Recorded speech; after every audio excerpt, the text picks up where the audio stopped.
वचन बाबूजी महाराज दूसरा भाग। वचन नंबर 54, इलाहाबाद 14 दिसंबर सन 1936। जो परमार्थ की सच्ची चाह और जिज्ञासा लेकर सत्संग में आवेगा, उसके अघ और शुभ अशुभ कर्म जल्दी कटने लगेंगे, तकलीफ कम व्यापेगी, अंतर में मालिक की दया के पर्चे मिलेंगे, प्रीत प्रतीत और दर्शन का शौक रोज बरोज बढ़ेगा, संसार की तरफ तवज्जो कम होगी, हर वक्त उसकी सूरत किसी कदर तीसरे तिल पर सिमटी रहेगी, काल और माया की मुखालिफत बढ़ेगी, मगर कुछ बिगाड़ नहीं होगा और उसको रूखापन नहीं आवेगा। मालिक के दर्शन की विरह बढ़ती जावेगी, कर्म कटने में सहूलियत होगी और मालिक का निज अपनाया हुआ हो जाएगा। कल जो अव्वल हिस्सा बतौर तमहीद के उस सच्चे परमार्थी का, जिसके अंतर में सच्ची चाह सच्चे मालिक से मिलने की पैदा हुई है, बयान किया गया था, उसी जिक्र का आज दूसरा यानी आखिरी हिस्सा बयान किया जाता है। ऐसी जिज्ञासा लेकर जिसका कल जिक्र किया गया था, जो सत्संग में आवेगा उस पर सत्संग का जो असर होगा वो नीचे बयान किया जाता है।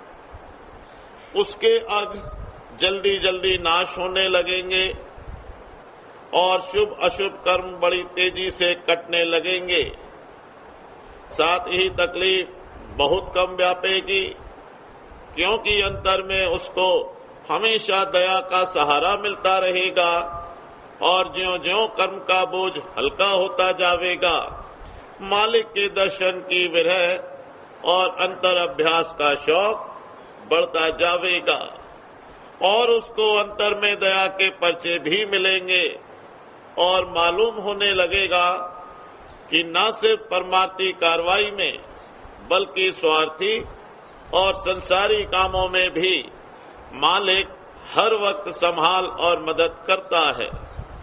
गोया कुल कारोबार की संभाल और दुख तकलीफ से बचाव मालिक ने खुद अपने जिम्मे ले लिया है। इस तजुर्बे से प्रीत प्रतीत और दर्शन का शौक रोज बरोज ज्यादा बढ़ता जावेगा, यहाँ तक कि किसी काम में कितना ही मशगूल क्यों ना हो, सूरत का एक अंग तो उस द्वारे पर जहाँ वो दर्शन मिलते हैं जरूर छूटा रहेगा। यानी यहाँ के कामों में सिर्फ इस कदर तवज्जो रहेगी जो महज उनके पूरा करने को जरूरी है। मसलन डाक खाने की नौकरी में या खजाने की नौकरी में रुपए पैसे की संभाल की जिम्मेदारी के लिए जितनी तवज्जो की जरूरत है वो आवेगी, ताकि फर्ज मनसबी को अदा कर सके और उस काम को बड़ी खुश असलूबी से अंजाम देगा। लेकिन उसमें उसको कोई ममत्व नहीं होगा, हर वक्त उसकी सूरत थोड़ी या बहुत तीसरे तिल पर सिमटी हुई रहेगी, वहां पर हर वक्त अड़े रहना, मालिक के चरणों पर शीश रखना है। परमार्थी शौक और अंतर की तरक्की के साथ साथ काल और माया की मुखालिफत भी बढ़ती जावेगी, क्योंकि वे नहीं चाहते कि सुरतें उनके चुंगल व जाल से निकल जावें और उनका देश उजड़ जावे, मगर उनके सब वार होते जावेंगे। सच्चे परमार्थी को वे रोक नहीं सकेंगे। जब शब्द की धार से उसका मेला होगा, तब तो गोया अंतर में थाना गड़ गया, फिर काल कर्म बाजी नहीं ले जा सकेंगे। उसको मालिक का अडिग प्रेम और शरण प्राप्त होंगे, बजाय इसके कि काल कर्म के झकोलों से ऐसे परमार्थी के हृदय में किसी किस्म की मायूसी या रूखा फीकापन पैदा हो, मालिक के दर्शन की विरह और शौक और ज्यादा तेज होते जावेंगे। अंतर में हर्ष रहेगा।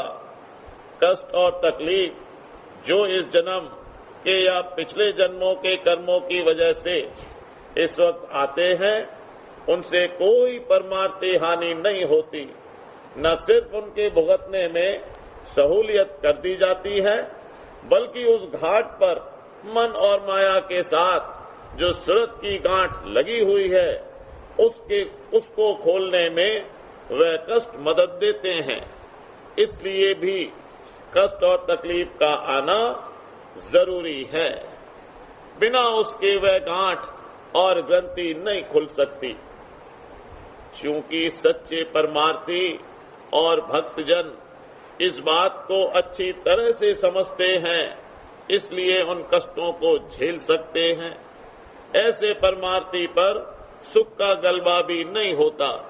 उसके सब काम बड़ी दुरुस्ती से बनते चले जावें तो भी वह उस खुशी में बह नहीं जाता जैसे कि संसारियों की हालत होती है। अब हर हालत में वो काबिल एतबार है और मालिक का निज तौर पर अपनाया हुआ है। यही उसकी निज शरण है, जो जरूर एक दिन सच्चे मालिक का दर्शन करा देगी। उसकी प्राप्ति की चाह बराबर उठाए रखना चाहिए और दिन दिन उसको बढ़ाते हुए अंतर्मुख कार्रवाई में लगे रहना चाहिए।